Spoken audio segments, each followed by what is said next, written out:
Almost 20 years since they knocked out Coventry City in one of the biggest ever FA Cup upsets, Sutton United are on the Wembley trail again, but not without a stumble or two.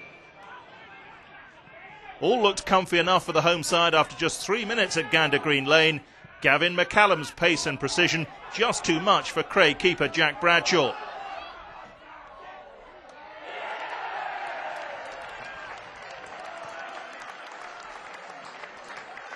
But after Sutton's relegation from the Blue Square South last season, just one division separates these two sides, and Cray were determined not to be overawed. And that was particularly true of Tyrone Sterling. The winger was immediately a handful for Sutton, and his 10th minute cross was just right for Tony Atkins.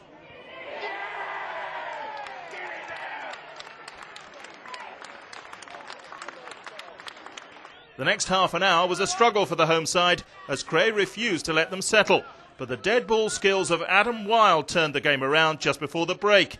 His free kick was kept out by the post, but Steve West picked up the pieces to settle Sutton's nerves.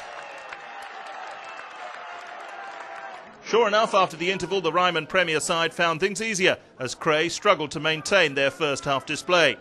20 minutes from time, Craig Dundas, fresh from a midweek hat-trick for the reserves, settled things when he dispatched Wilde's cross.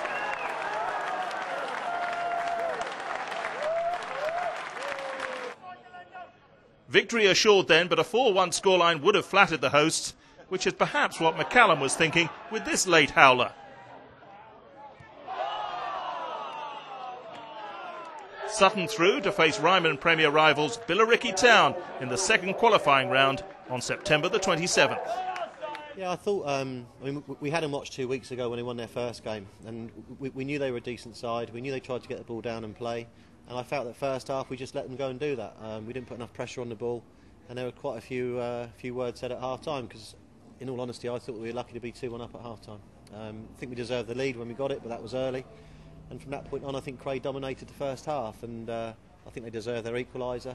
And as I said, I think the second goal we got probably masked what had really happened in that first half, so it was quite a fiery dressing room at half time, and I think we put a lot right for the second half.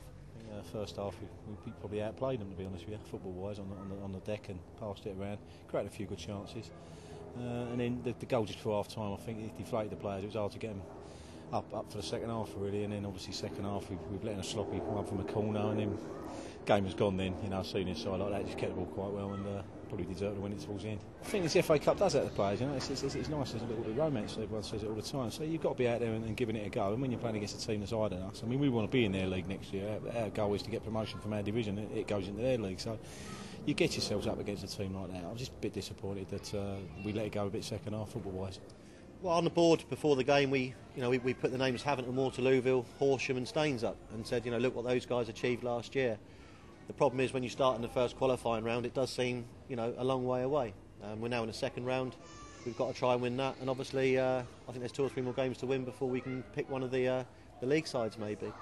But it's very important for the football club. That's the main thing. The lads, are trying to do well for this football club, and I think that financially, we won £3,000 today, and I believe it's nearly 5,000 for the next round. And for a club at this level, that's a lot of money.